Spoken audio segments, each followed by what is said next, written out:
CH4 झूठा प्यार। Lucky new city bank से अपना सुप्रीम कार्ड लेकर निकल गया था। असल में उसे क्लास जाने में देर हो रही थी, इसलिए वो बिना यास्मीन को कुछ कहे या उसे सबक सिखाए वहां से निकल आया था। लकी दिल्ली यूनिवर्सिटी के ही एक कॉलेज में पढ़ता था। जैसे ही वो कॉलेज के अंदर दाखिल हुआ, उसका पैर एक कीचड़ से भरे गड्ढे में पड़ गया। ओह शिट, उसने अपने आप से कहा और अपने जूतों को पास की सड़क और साफ करने लगा। वो कॉलेज एडमिनिस्ट्रेशन के दफ्तर को देखकर कोस रहा था। कॉलेज की सड़कों पर इतने सारे गड्ढे हो गए थे, लेकिन वो लोग एक भी गड्ढा नहीं भरवा रहे थे। जब भी लकी इस चीज की कंप्लेंट करने के लिए वहां जाता था, तो वो उसे ये कह देते कि फंड नहीं है। उसने जैसे तैसे अपना जूता तो साफ कर लिया था, लेकिन वो अपनी पेंट पर लगे कीचड़ के दाग को साफ नहीं कर पाया था। वो बाथरूम की ओर जा पाता, इतने में क्लास की घंटी बज गई थी। वो भागते हुए क्लास में पहुंचा। उसने दरवाजे के बाहर से ही देखा कि प्रोफेसर कमलनाथ मिश्रा पोश आ गए थे और उन्होंने आज के लेक्चर की शुरुआत की थी।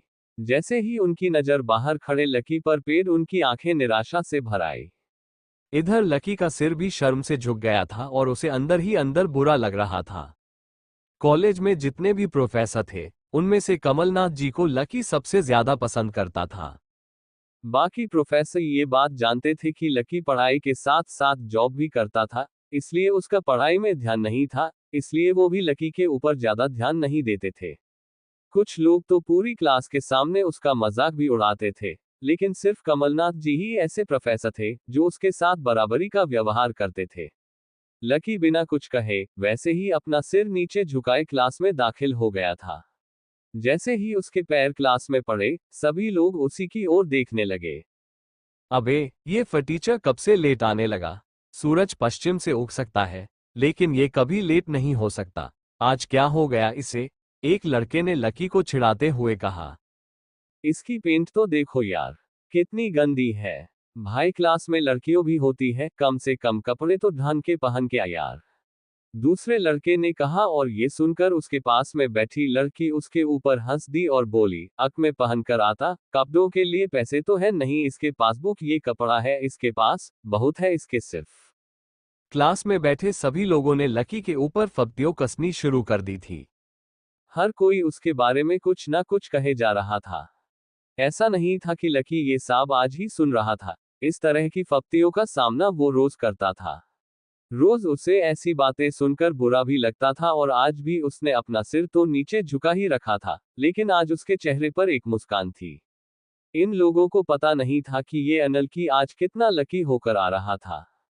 जैसे ही क्लास में बैठे बच्चों का शोर बढ़ने लगा, उधर से कमलनाथ जी ने चिल्लाते हुए कहा, आपस में बात करना बंद करो।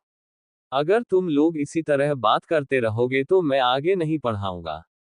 सभी लोग शांत होकर उनकी बात सुनने लगे। तब तक लकी भी अपनी कुर्सी पर जाकर बैठ गया था। कमलनाथ जी ने फिर से पढ़ाना शुरू किया और पढ़ाते पढ़ाते ना जाने क्यों उनकी नजर बार बार लकी की ओर जा रही थी। लकी को समझ में नहीं आ रहा था कि कमलनाथ जी ऐसा जानबूझकर कर रहे थे। उनकी आंखों को देखकर ऐसा था कि उनमें लकी के लिए ढेर सारा गुस्सा भरा हुआ। चाह से ऐसा लग रहा था कि शायद वो अपने प्रोप्राइटर की मदे पर खरा नहीं उतर रहा था। थोड़ी ही देर में कमलनाथ जी की क्लास खत्म हो गई थी। आज की क्लास यहीं खत्म होती है। कल आप सबको क्या काम करके लाना है, वो मैंने यहाँ लिख दिया है। कल मिलते हैं आप सबसे, कमलनाथ जी ने कहा और क्लास से बाहर चले गए। जैसे ही वो बाहर गए, पीछे वाले दरवाजे से किसी की आवाज आए, डिप्ला। जैसे ही वो आवाज सबके कानों में पड़ी, सब लोग क्लास के पीछे वाले दरवाजे की ओर देखने लगे। वहां और कोई नहीं बल्कि डिम्पल का नया बॉयफ्रेंड राहुल खड़ा था। सब लोग राहुल को अच्छी तरह से जानते थे। राहुल ने दरवाजे से झांक कर देखा तो वहां कोई नहीं था। वो धीरे धीरे कमरे में दाखिल हुआ और सीधा डिम्पल के पास चला गया। डिम्पल खिड़की के पास बैठी हुई थी। जैसे ही राहुल उसके पास पहुंचा, डिम्पल ने अपने हाथ उसकी गर्दन में किसी हार की तरह डाल दिए और वो उसकी बाहों में झूम उठी। उधर राहुल ने भी डिम्पल को सबके सामने चूम लिया। ये नजारा देखते ही सबकी नजरें लकी के ऊपर जाती की। सबको अभी तक तो यही पता था कि डिम्पल लकी की गर्लफ्रेंड है। किसी को इस बात की खबर नहीं थी कि उन दोनों का ब्रेकअप हो गया था। डिम्पल को राहुल की बाहों में देख सकी के तन बदन में आग तो लग गई थी। लेकिन फिर भी कि शांत होकर वहीं बैठा हुआ था और उसने अपने गुनिये कर लिया था। अरे भाई ये सब क्या हो रहा है? उसके एक दोस्त ने आकर लकी से कहा। होने देना यार जो हो रहा है, लकी ने कहा। उसका इस बारे में किसी से बात करने का कोई मन नहीं कर रहा था। अरे भाई तुझे पता है, ये राहुल कितना चालू आदमी है। अभी तक इस कॉलेज की 5 लड़कियों को फंसा चुका है और ये डिम्पल छठी है। लकी के दोस्त प्रीतम ने उससे कहा। उसकी बात सुनते ही लकी ने प्रीतम को घूरकर देखा। प्रीतम को लगा कि लकी को उसकी बात का बुरा लगा था, लेकिन अगले ही पल वो उसे देख मुस्कुराया और बोला, कोई बात नहीं भाई, सबकी अपनी अपनी लाइफ है। ये कहकर लकी डिम्पल की ओर देखने लगा, जो कि राहुल की बाहों में इतरा रही थी। वो जानती नहीं थी कि लकी चाहता तो यहीं खड़े खड़े राहुल और उसके पिता को उनके कारोबार समेत खरीद सकता था। उधर जैसे ही राहुल और डिम्पल की नजर भी लकी पर पड़ी तो वो जानबूझकर उसे छेड़ने के लिए उसके सामने से गुजरने लगे। अच्छा लकी सुनना जरा। अचानक से डिम्पल लकी के हो में थी। अरुले हम एक नया फोन खरीदेंगे और फिर उस नए फोन आरटी भी करेंगे। और उसके बाद आज डिम्पल ने कहा और राहुल के चेहरे पर उंगलियां फिराने लगी। राहुल भी और लकी भी उसके इशारे को समझ गया था। लकी जानता था कि वो ये सब सिर्फ उसे विढ़ाने के लिए कर रही थी, लेकिन लकी को खुद के लिए नहीं बल्कि उसी के लिए बुरा लग रहा था।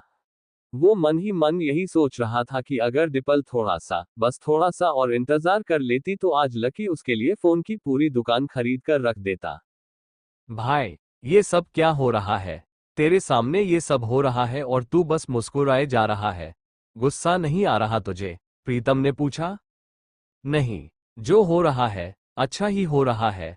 जो होता है वो भी अच्छे के लिए ही होता है, इसीलिए चिल्ल, लकी ने कहा और फिर से राहुल और डिम्पल की ओर देखने लगा। जब उन दोनों की नजर लकी के मुस्कुराते हुए चेहरे पर पड़ी तो वो अंदर तक भभक गए। दोनों के दोनों ही ये सब सिर्फ और सिर्फ लकी को जलाने के लिए कर रहे थे, लेकिन वो तो ऐसा बैठा था जैसे उसका और डिम्पल का कोई रिश्ता ही नहीं था। जब अपनी इन सब बातों का लकी के ऊपर कोई असर होता दिखाई दिया, तो डिम्पल राहुल से बोली, बेबी चलो यहो। बेबी नहीं बेबी, हबी।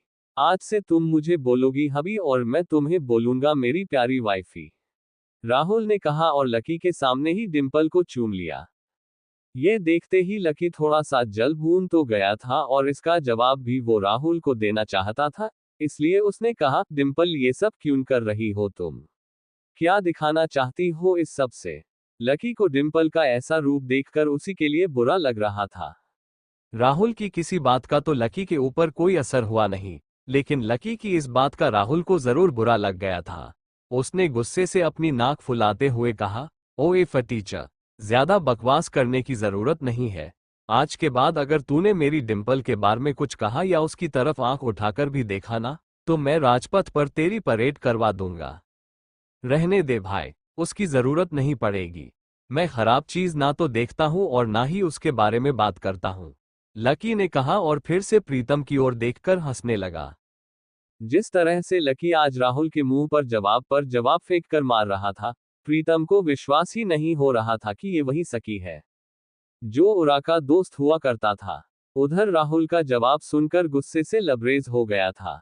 वो लकी की सबक सिखाने के लिए अपना घूंसा तानकर उसकी दिशा में बढ़ ही रहा था कि इतने में पीछे से एक लड़की की आवाज आई, डिम्पल। सब लोगों ने फिर से उस आवाज की ओर देखा। वहां पर एक थोड़े छोटे कद की लड़की खड़ी थी और वो गुस्से से डिम्पल की ओर देख रही थी। उसकी आंखों पर चश्मा था और उसके बाल खुले हुए थे। अब तू हद से आगे बढ़ती जा रही है डिम्पल, लकी जैसे लड़के को छोड़कर तू इस एक नंबर के लफंगे लड़के के साथ लगी पड़ी है। तुझे तो कॉलेज के किसी गड्ढे में जाकर डूब मरना चाहिए। साक्षी, ये तू क्या कह रही है? जुबान संभाल अपनी, डिम्पल ने कहा। राहुल के बारे में बुराई नहीं, बल्कि लकी के बारे में अच्छी बात सुन लेने की वजह से डिम्पल का मन खराब हो गया था। जब डिम्पल लकी के साथ थी तो उसकी साक्षी से भी अच्छी दोस्ती थी। साक्षी एक बहुत ही सुलझी हुई लड़की थी। जब भी डिम्पल और लकी के बीच में किसी बात को लेकर झगड़ा होता था, तो डिम्पल उसे सुलझाने के लिए अक्सर साक्षी की ही चलती थी। मैं जो रही हूँ, सही कह रही हूँ। तुझे सीरियसली शर्म आनी चाहिए डिम्पल। मैंने कभी नहीं सोचा था कि तू ऐसी लड़की निकलेगी। लकी जैसा बंदा ना तुझे कहीं नहीं मिलेगा, साक्षी ने कहा और एक कदम आगे आ गई। इधर लकी ने देखा कि साक्षी की बात सुनते ही राहुल के कान खड़े हो गए थे, लेकिन वो सच बोल रही थी, इसलिए राहुल कुछ नहीं कर सकता था। साक्षी लकी के पास आकर खड़ी हुई और बोली, तू इतना जल्दी कैसे भूल गई कि लकी तेरे लिए हर टफ टाइम में खड़ा रहता था। जब भी तू बीमार होती थी और तेरी खड़े होने की भी हालत नहीं होती थी, तो बेचारा तेरे लिए खाना बनाता था, तेरे कपड़े धोता था और तो और तेरे लिए दवाई तक लेकर आता था। तुझे याद नहीं है जब हम सब हिमाचल घूमने के लिए गए थे और तेरे पैर में मोच आ गई थी तो ये बेचारा अपनी नौकरी छोड़कर भागा भागा रात में हमारे पास आ गया था। इतना प्यार किया इसने तुझसे और तू इसे छोड़कर जा रही है। साक्षी ने कहा। अपने लिए साक्षी के मुंह से इतना सब सुन लेने के बाद लकी ने अपनी गर्दन नीचे झुका ली थी। उसे डिंपल के साथ बिताए वो सारे लम्हे याद आ रहे थे। वो डिंपल के ऊपर जान छिड़कता था। उसका बस चलता तो वो डिंपल को अपनी हथेलियों पर लेकर घूमता। भले ही उस वक्त उसके पास पैसा नहीं पा, लेकिन वो फिर भी डिंपल की छोटी से छोटी डिमांड को पूरा करने के लिए अपनी जान लगा देता था। जो कवर डिंपल उसके मुंह पर फेंका था, उस कवर को खरीदने के लिए लकी ने 3 दिन तक ओवरटाइम किया था। लकी को जैसे ही ये सब याद आया, उसकी पलकों की कोराएं भीग गई थी। इधर साक्षी की बात पूरी नहीं हुई थी। उसने आगे कहा, अरे ये लकी अपनी छोटी सी सैलरी में से भी रोज तेरे गोलगप्पों के लिए पैसे निकाल लेता था। तुझे नहीं पता है, मुझे पता है कि आज भी एक बाइक खरीदने के लिए बंदा पैसे जोड़ रहा है। रोज दाल और रोटी खा रहा है, सिर्फ इसलिए ताकि तुझे बाइक पर घुमा सके और तू ऐसे आदमी को नीचा दिखाने की कोशिश कर रही है। ये सब सुनकर डिंपल का चेहरा बुझ गया था। उसे भी साक्षी की कही सब बातें उसके दिल पर लग तो रही थी, लेकिन इस वक्त वो राहुल के साथ थी। उसका हाथ राहुल की कमर में था और वो चाहकर भी राहुल के खिलाफ ना तो कुछ बोल सकती थी और ना ही कुछ सुन सकती थी। इसलिए उसने अपने बचाव में कहा, हाँ तो ये तो इसका प्रॉब्लम है ना। मैंने इससे पहले ही कहा था कि ये मेरा प्यार अफोर्ड नहीं कर पाएगा, तो फिर ये मेरे साथ इतना आगे बढ़ा। आज अगर मैं चीज सैंडविच खा सकती हूँ, तो फिर मैं बिना घी की रोटी क्यों खाऊं। लकी उनकी सब बात सुन रहा था और इससे पहले कि वो उसे कुछ जवाब देता, अचानक ही उसका फोन बज उठा। उसने मोबाइल निकालकर देखा तो पाया कि किसी अनजान नंबर से फोन आ रहा था। लकी बीच में ही फोन उठाने के लिए निकल गया। देखा, कितनी बदतमीजी से उठकर चला गया। चलो हाबी। डिंपल ने राहुल के हाथ को कसकर पकड़ा और निकल गई। इधर फोन पर लकी कुछ बोलता कि उससे पहले ही